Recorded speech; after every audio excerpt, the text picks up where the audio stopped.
तो जी, हमें आप मुझे यमन के लग रहा है बारे कि में पूछ रहे थे। चलिए। जी जी, यमन और सऊदी को लेकर जो मामला पिछले 11 साल से चल रहा है और अब फिर से वो मामला गर्म हो गया है। अभी जयदीप सिंह साहब ने भी ये खबर दी थी कि जो यमन ने बाब अल मंदाब पर ब्लॉकेड लगा दिया है सऊदी के शिप्स को लेकर, इसकी वजह से तकरीबन $500 मिलियन का नुकसान सऊदी अरब को होना शुरू हो गया है। और इसके साथ-साथ सऊदी अरब को वहाँ से शिप ले जाने के लिए अब एक लंबा रूट ले जाना पड़ता है। यानी उनको अफ्रीका से होके आना पड़ता है क्योंकि बाब अल मंदाब बंद है। इस कॉन्फ्लिक्ट को, क्योंकि ये ईरान से जुड़ा हुआ ही कॉन्फ्लिक्ट है, यमन जो है वो एक्सिस ऑफ रेजिस्टेंस का पार्ट भी है। इस कॉन्फ्लिक्ट को आप कहाँ पे जाता देखते हैं और इसका एंड क्या है फिर? क्योंकि ये जी, दोनों तो अरब ममालिक हैं। जी, शुक्रिया।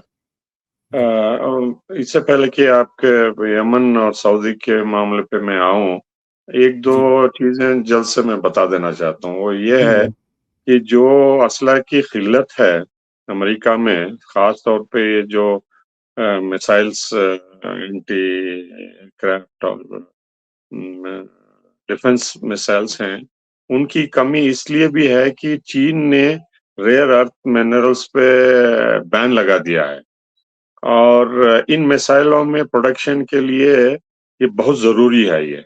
और ये अमेरिका पूरी दुनिया में खोज कर रहा है लेकिन कहीं भी नहीं मिल रहा है। रॉ मटेरियल मिल रहा है लेकिन जो रिफाइंड प्रोडक्ट्स चाहिए वो 90% चीन से आता है। हालांकि ट्रंप ने जाके आग्रह किया था चीनी लीडरों से, लेकिन उन्होंने जिस मिकदार में अमेरिका को चाहिए उस क्वांटिटी में देने के लिए अभी भी चीन तैयार नहीं है। तो इसलिए जो ये टॉप मिलिट्री इंडस्ट्रियल कॉम्प्लेक्स है जहां मिसाइल्स बनते हैं, वो अभी भी जो है प्रोडक्शन बढ़ाना चाहते हैं, जो कि ट्रंप चाहते थे। उनको खुद व्हाइट हाउस बुला के उनकी कंपनियों के सीईओज को बताया, लेकिन जो रॉ मटेरियल है वो कहाँ से लाएं? लाएं तो कहीं नहीं नहीं मिल रहा है। तो इस वजह से जो है उनके टमाहोक क्रूज मिसाइल्स और पैट्रियट थर्ड मिसाइल्स के लिए जो इनपुट है मिसाइल्स, उसकी कमी है और वो इतना जल्दी जो है प्रोडक्शन इंक्रीज नहीं कर पाएंगे। और चीन, जैसा कि आप जानते हैं, ईरान का दोस्त है, तो वो जानता है कि अगर अमेरिका इस तरह से एक्सपोज होता है तो उसकी लिमिटेशंस भी पूरी दुनिया को पता होना चाहिए कि आप अंधाधुन टैरिफ नहीं लगा सकते हैं, आप जंगल राज नहीं चला सकते, जैसा कि चीन के वजीर खारिजा ने कहा हॉर्मुज़ को लेकर अमेरिका की नाकाबंदी और इंटरनेशनल लॉ का उल्लंघन जो रूस और दूसरे देश भी बता रहे हैं कि अमेरिका बार बार कर रहा है। तो इस लिहाज से जो है ये पकड़ जो है चीन की ईरान के हक में है और वो नहीं चाहते कि अमेरिका असला बड़े पैमाने पे बना सके और अ, ये नरसंहार पॉलिसी इजराइल की और अपनी भी दुनिया में हर तरीके से करे। देखिए, यमन का मामला काफी पुराना है और सीजफायर हुआ था 2 साल पहले, जिसका उन्होंने उल्लंघन किया जब महान एयर की एक फ्लाइट यमनियों को हुती लीडरशिप जो अली खामनेई के फ्यूनरल में आए थे उसको वापस ले जा रहे थे। तो ये जानबूझ के उन्होंने इजराइल और अमेरिका के दबाव में आके ये सीज़फायर का उल्लंघन किया है। तो इससे जो है सऊदी के मुश्किलात और बढ़ गए हैं।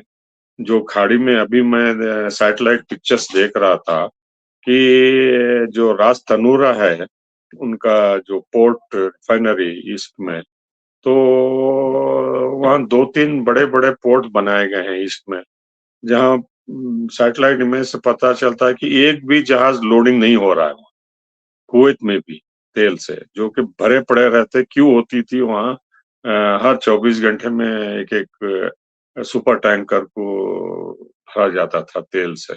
तो अब इस तरफ खाली है, क्योंकि वो जो पाइपलाइन ईरान-इराक वॉर की जंग में बनाई गई थी, तो उससे भेजते थे यांबू की तरफ और यांबू को भी निशाना बनाया हूथियों ने और वहाँ जो 6.5 मिलियन बैरल्स का तेल हर दिन जो सुपर टैंकर्स पे लादा जाता था, तो वो रेड सी के जरिए, बाब अल मंदब के जरिए भारत और चीन को और एशिया को भेजा जाता था हर दिन, क्योंकि 70% से ज्यादा सऊदी तेल एशिया में जाता है। तो अब सुएज कैनाल के जरिए अफ्रीका को घूम के जो है ये जहाज जा रहे हैं, जिससे उनका ट्रांसपोर्ट फी बढ़ गया है और इंश्योरेंस भी बढ़ गया है, और जो $100 का खरीद जाता है वो पहुंच के जो है 118-120 तक चले जाता है, ये खर्चा बढ़ने से। तो जो आमदनी सऊदी को जानी ही है, वो ये इंश्योरेंस और ट्रांसपोर्ट कंपनियां ले जा रही हैं, ये हुतियों की वजह से। तो मुश्किलात कंज्यूमर्स को भी और प्रोड्यूसर्स को भी बढ़ गए हैं, और खामखा सऊदी सीज़फायर का उल्लंघन करके जो है अपने पाँव पे कुल्हाड़ी मार लिए हैं। और सबसे बढ़ के नुकसान उनका हुआ है, जो आमदनी कम हो गई है। जो हर दिन 2 टैंकर्स लोड होते थे, अब जो है मुश्किल से ये काम हो रहा है, तो कम टैंकर्स तेल लेके जा रहे हैं, और 6.5 मिलियन बैरल्स घट के अब मेरे ख्याल से 2.5-3 के अंदर हो रहा है, जो कि ईरान कर रहा है अब। तो चूंकि सऊदी अरेबिया अब 10.5 मिलियन बैरल ऑयल 24 घंटे में एक्सपोर्ट करता था, अब ईरान सैंक्शंस की वजह से 2.5 मिलियन कर रहा है, वो सऊदी अरेबिया का हाल हो गया। मतलब इनडायरेक्टली सऊदी अरेबिया पे सैंक्शंस पड़ गए हैं, हुतियों की तरफ से और हॉर्मोज की तरफ से। तो वो जो है ये अमेरिका द्वारा जो सैंक्शंस ईरान पे डाले हैं, ये इनडायरेक्टली ईरान और यमन सऊदी के ऊपर सैंक्शंस डाले हैं। अब इनको सऊदियों को पता चल रहा है कि सैंक्शंस का असल मतलब क्या होता है, क्योंकि वो तेल है उनके पास, लेकिन एक्सपोर्ट कर नहीं पा रहे हैं, वो मजबूर हैं इन दोनों स्ट्रेट्स ऑफ हॉर्मुज और बाब अल मंदब से। तो अब उनकी आमदनी जो है आधे से भी कम हो गई है, और जो वो बजट $80 बैरल फी बैरल पे जो बुनियाद बना चला रहे थे बजट, अब उसमें खसारा हो रहा है और डिफिसिट बढ़ रहा है उनके हर दिन। हालांकि प्राइस ऑयल का बढ़ रहा है, लेकिन उनको आमदनी मिल नहीं रही जितनी मिलनी चाहिए प्रोडक्शन बढ़ाने के बावजूद। तो ये बहुत बड़ा लॉस हो रहा है, जो कि दुनिया रिपोर्ट नहीं कर रही है कि सऊदी अरेबिया की इनकम कम हो रही है, और इसके नतायज क्या होंगे उनके गवर्नमेंट के एक्सपेंडिचर के ऊपर, उनकी ब्यूरोक्रेसी के ऊपर, उनकी मिलिट्री के ऊपर, जो इंपोर्ट करते हैं चीजें खाने से लेके दूसरे पदार्थ सभी पे इंपोर्ट, और जो कमिटमेंट्स दूसरे देशों को करे हैं वो, चाहे वो बहरीन हो पड़ोस में, या सीरिया को हो, या अफ्रीका में हो, या इस्लामिक डेवलपमेंट बैंक को हो, या ओआईसी को हो, हर तरफ इन्होंने बड़े-बड़े वादे करे हैं, लेकिन अब पैसे कहाँ से आएँगे इनको? तो ये बताना नहीं चाहते कि ये इनकी रॉन्ग पॉलिसी से ईरान के ऊपर हमला करवा के और हुतियों पे हमला करके जो है वो अपने आमदनी की जो है इनकम कम कर लिए हैं, और ये ये जल्दी सुलझने वाला नहीं है, क्योंकि आप ट्रम्प का लेटेस्ट डिमांड अगर आप सोशल ट्रुथ में पढ़ें, वो पाकिस्तान के ज़रिए बताए हैं कि ये बातचीत जो अल अरबिया इंग्लिश के मुताबिक ईरान मान लिया है, जिनीवा में हो, पाकिस्तान में हो, या दोहा में हम करने के लिए तैयार हैं, जो कि नई चीज़ है। ट्रम्प ने कहा कि यमन का मसला भी इसमें जोड़ना चाहिए। यमन को भी जो है इस एमओयू में मिलके डिस्कस करना चाहिए, बल्कि जो अब दायरा जो है लेबनान से और यमन से और ईरान से और खाड़ी से मिसाइल से पता नहीं कहाँ-कहाँ अब इज़राइल वगैरह और भी बढ़ेगा। तो ये मैनेज करना मुश्किल होता जा रहा है ट्रम्प को, और जो अंदरूनी दबाव मैंने जो पिछले सेगमेंट में बताया, उसको लेके अब दुनिया का प्रेशर भी बढ़ रहा है। उनके जो साथी हैं, जैसा को south Korea, Japan, Australia, European देश वगैरह सब, वो भी उनसे नाराज होते जा रहे हैं कि ये जो एमओयू था आपने जानबूझ के इसको भी उड़ा दिया, सीज़फायर को भी तोड़ दिया, और दोबारा जंग छेड़ के और हार्मुज़ बंद हो गया बोल के ये भी परेशान हैं, और उन पे दबाव भी है कि रशिया से तेल और गैस भी ना खरीदें। तो ये हार्मुज़ का तो और पेचीदा हो गया है मामला।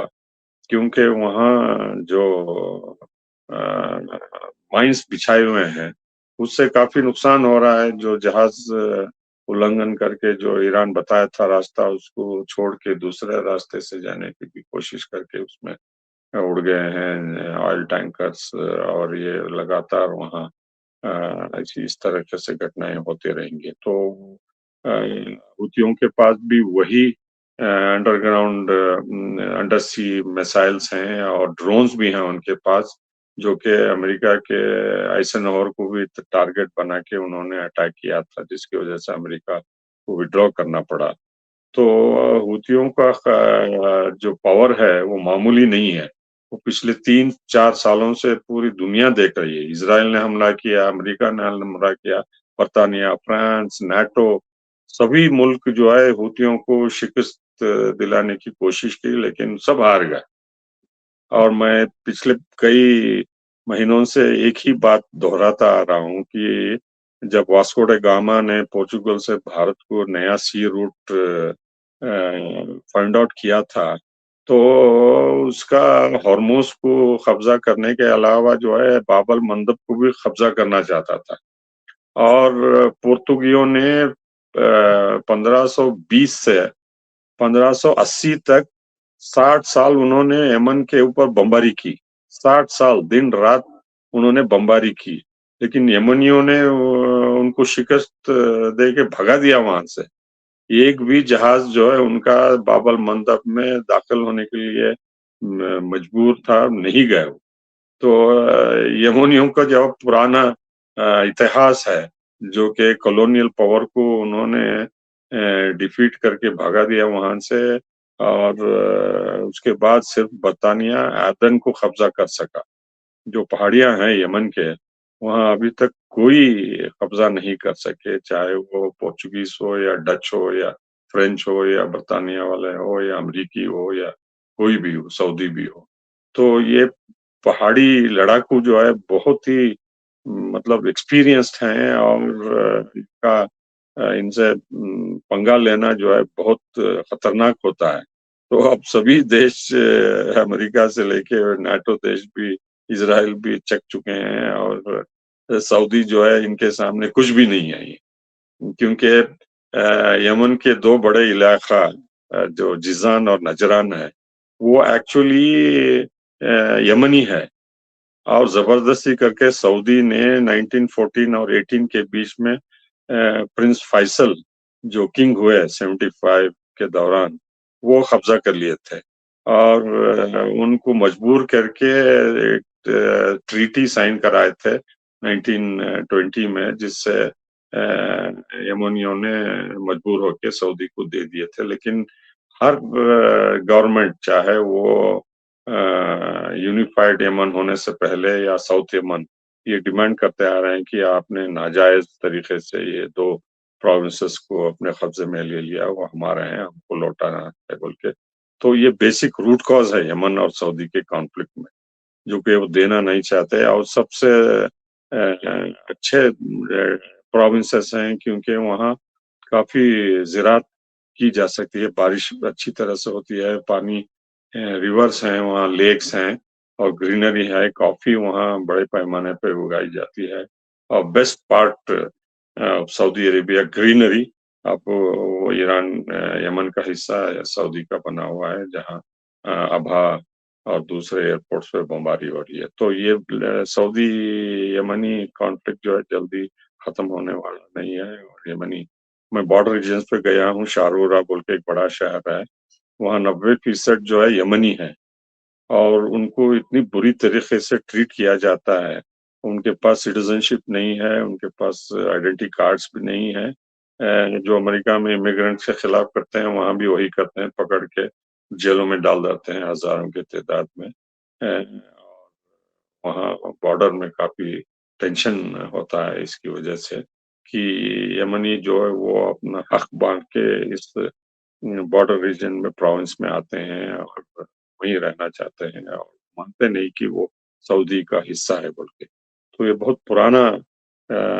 पुरानी लड़ाई है, और जो कि अब दोबारा शुरू करना चाहते हैं सऊदी, और उससे नुकसान हो रहा है इंटरनली। और उनके ऑयल के रेवेन्यूज पे भी काफी असर होने वाला है।